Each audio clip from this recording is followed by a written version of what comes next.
आप लोग बाबा साहब के नाम से बहुत शोर मचाते हो ना। इवन नारा लगा के देख ले, बाबा साहब डॉक्टर अंबेडकर। अगर वो अमर रहे भी तो आप क्या करोगे? हमें बाबा साहब की बात को मानना था। जिस बाबा साहब ने हमें बौद्ध बनने के लिए कहा, और हम हर साल यही बात कहते हैं कि बाबा साहब ने हमें बौद्ध बनने के लिए कहा। हर साल यही बात कहते हैं कि बाबा साहब ने हमें बौद्ध बनने के लिए कहा।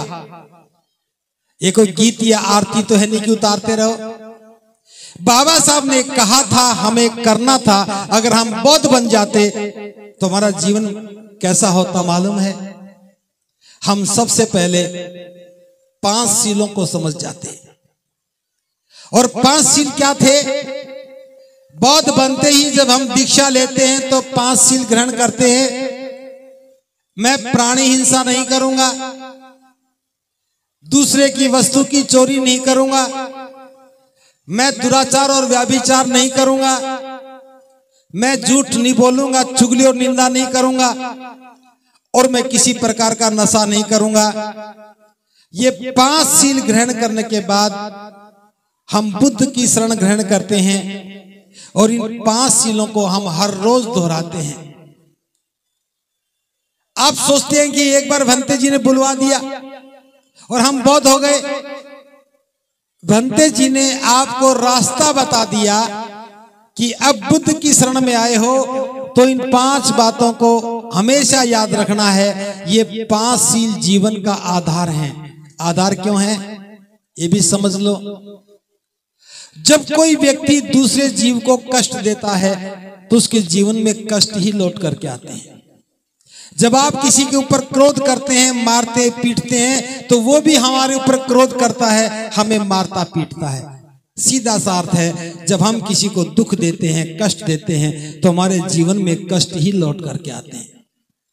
बुद्ध कहते हैं सुखी रहना है तो परहिंसा से बचो।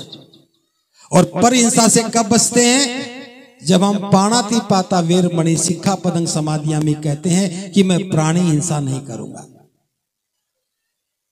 फिर हम कहते हैं कि मैं दूसरे की वस्तु की चोरी नहीं करूंगा। जो व्यक्ति चोर है, चोरी करता है, वो कभी सुखी नहीं रहता। चोरी करने वाला व्यक्ति प्रतिपल डरता है कि मेरी चोरी पकड़ी जाएगी तो मुझे सजा मिलेगी, सुखी नहीं रह सकता। अगर सुखी रहना है तो ईमानदार बनो। जो दुराचारी है, व्याभिचारी है, चरित्रहीन है, उसका कभी कोई सम्मान नहीं करता। चरित्रहीन व्यक्ति को कोई मित्र नहीं बनाता, पास में नहीं बिठाता। तो जो दुराचारी है, व्याभिचारी है, उसका कोई सम्मान नहीं होता।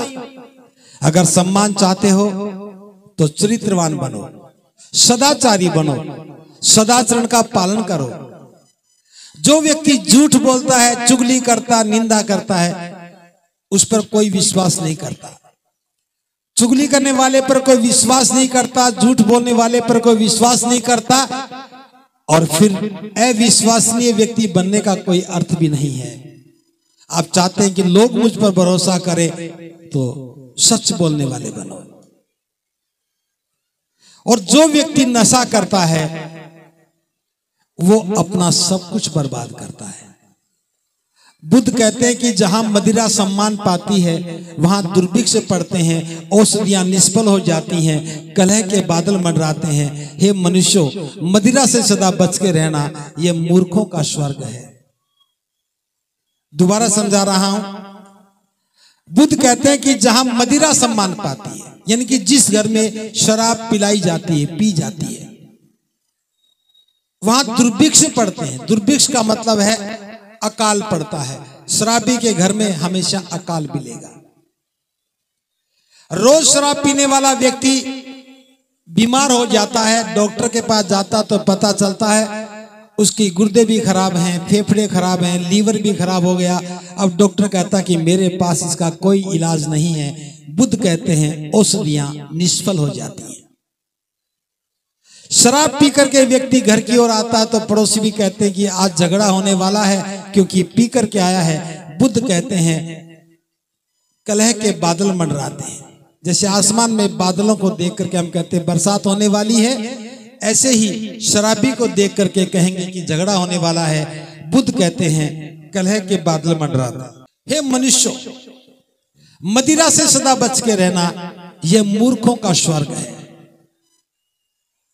अब ये 5 बातें हैं, ये 5 बातें बड़ी सामान्य हैं, लेकिन जीवन की बुनियाद है, ये जीवन की नींव है। अगर आप क्रोध नहीं करते हैं, हिंसा नहीं करते हैं, तो जीवन में शांति का उपहार मिलता है। जो व्यक्ति क्रोध नहीं करता, हिंसा नहीं करता, मारपीट नहीं करता, उसके जीवन में हमेशा शांति बनी रहती है। जो व्यक्ति ईमानदार है, चोरी नहीं करता, वो हमेशा सुखी रहता है, सुख उसके घर में रहता है। जो व्यक्ति चरित्रवान है, सदाचरण का पालन करता है, उसका हमेशा सम्मान रहता है, सम्मान उसके साथ रहता है। और जो व्यक्ति सच बोलता है, हर व्यक्ति उस पर विश्वास करता है। और जो व्यक्ति कभी नशा नहीं करता, वो कभी होश नहीं खोता है, होश नहीं खोता है। ये 5 उपहार हमें बुद्ध से मिलते हैं जब इन 5 बातों को मानते हैं। और ये 5 बातें हमारे जीवन की बुनियाद में समा जाती हैं, तब हम दुखों से बच जाते हैं, संकटों से बच जाते हैं। जीवन निर्माण सुंदर आधार पर बनने लगता है। और बुद्ध कहते हैं कि ये 5 मापदंड हैं। इन्हीं 5 मापदंडों के आधार पर यह तय होता है कि अमुक व्यक्ति अच्छा है या बुरा है, ये श्रेष्ठ है या अश्रेष्ठ है। तो अच्छा बुरा बनने का भाव यहां से पता लगता है। अगर हम बाबा साहब की बात को मान करके शीलों का पालन करने लग जाते, तो आज इस देश में हम सबसे ज्यादा सम्मानित होते। और सम्मानित होने के साथ साथ हम अनुशासित होते। और अनुशासित होने का मतलब है प्रतिपल सजगता के साथ जीवन का निर्माण करते। और जीवन का निर्माण में क्या करना था? जो बीमारियां हैं, जिनसे जीवन को कष्ट हो रहा है, जो बीमारियां हैं जिनसे जीवन को कष्ट हो रहा है, उन बीमारियों का समाधान हम आसानी से कर लेते